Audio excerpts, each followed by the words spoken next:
رسولوں کے ذمے حق کی وضاحت بھی تھی. یہ نہیں کہ آ کے کہا اللہ ایک ہے اور چلے گئے، نہیں، یا کہا کہ دیکھو یہ اللہ کا حکم ہے چلے گئے، نہیں. رسولوں کے ذمے صرف تبلیغ نہیں تھی بلکہ رسولوں کے ذمے تبیین بھی تھی. دونوں میں کیا فرق ہے؟ بہت سارے لوگ آج کے اس دور میں، چونکہ بہت سارے اس میں غلط باتیں بھی ہیں اس لیے میں اس کو ضمناً لیتا جا رہا ہوں. بہت سارے لوگوں نے یہ بھی کہا جو منکرین حدیث ہیں، رسول نعوذ باللہ ڈاکیے کی طرح ہوتے ہیں. پوسٹ مین، جس کو ہماری زبان میں یہ پوسٹ مین کہنا بہت یعنی نبی کی شان میں گستاخی کی طرح ہے، بالکل ڈاکیے کی طرح ہیں. کیسے؟ خط لاتا ہے، دیتا ہے، نکل جاتا ہے، اس کا کوئی دخل نہیں ہے. آپ جانے، آپ کا خط جانے، آپ کو جو سمجھنا ہے سمجھو. خط لا کے دیا اس نے، بس ختم.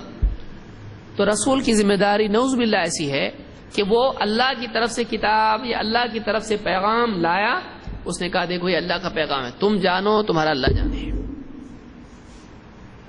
کیا رسول کی ذمہ داری تھی؟ نہیں. رسول کی صرف اتنی ذمہ داری نہیں تھی بلکہ رسول کی ذمہ داری جہاں پیغام کا من وعن جو کا تو پہنچانا ہے، وہیں اس پیغام کو سمجھانا بھی ہے. یہاں اہمیت معلوم ہوتی ہے رسول کے ایکسپلینیشن کی، حدیث کی.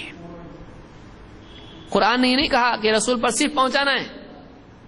جہاں یہ کہا ہے اللہ نے قرآن میں، وہاں اس سیناریو میں ہے کہ منوانا نہیں ہے تمہارے ذمہ، پہنچانا ہے تمہارے ذمہ. لیکن یہ مطلب نہیں ہے کہ صرف پہنچانا ہے، سمجھانا نہیں ہے، کیونکہ قرآن ہی میں اللہ نے بتایا کہ سمجھانا بھی ہے. کہاں اللہ نے کہا؟ اللہ نے فرمایا وَمَا عَلَى الرَّسُولِ إِلَّا الْبَلَاغُ الْمُبِينُ. رسول کے ذمے واضح طور پر پہنچانا ہے، صرف پہنچانا ہے نہیں. البلاغ المبین، رسول کے ذمے کلیئر کھول کے صاف ستھرے طریقے سے واضح طور پر پہنچانا ہے، صرف پہنچانا نہیں ہے. تو اس سے اہمیت یہ معلوم ہوتی ہے کہ جہاں اللہ کی طرف سے رسول کو جو لفظی متن آتا تھا، جیسے قرآن مثال کے طور پر، اسی کے ساتھ رسول پر اللہ کی طرف سے اس کا ایکسپلینیشن، اس کی تشریح بھی آتی تھی. اور رسول اللہ کے دیے ہوئے فہم کے مطابق لوگوں کو اللہ کی بات سمجھاتے تھے. اللہ کے پیغام کے کیا تقاضے ہیں، اللہ کے پیغام کا کیا مطلب ہے، یہ بھی رسول سمجھاتے تھے. تو اس کو البلاغ المبین کہا جائے گا. صرف البلاغ نہیں ہے، وہ مبین. بانا کس کو کہتے ہیں عربی زبان میں؟ بانا کا مطلب ہوتا ہے الگ ہو جانا. بیان کس کو کہتے ہیں؟ بیان کا مطلب ہوتا ہے وہ چیز جو دو چیزوں کو الگ کر کے رکھ دے. اسی لیے طلاق بائن کہتے ہیں. کون سی طلاق؟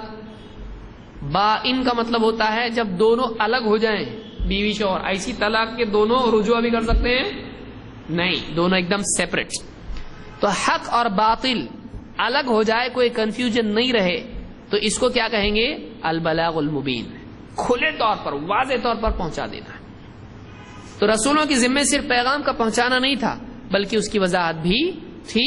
اس لیے جہاں اللہ کا پیغام ماننا ضروری ہے، وہیں رسولوں کا سمجھایا ہوا فرمان یا ان کی وضاحت، ایکسپلینیشن، ان کی تعلیمات کا ماننا بھی ضروری، جس کو ہم حدیث کہتے ہیں. یہ اور بات ہے کہ حدیثوں میں وہ بات مانی جائے جو واقعی رسول کی بات ہو، نہ کہ کوئی آدمی گھڑ کے رسول کے نام سے بیان کرے. تو یہ بات معلوم ہی رسولوں کی ذمہ اللہ کے پیغام کا پہنچانا اور اس کو سمجھانا دونوں تھا.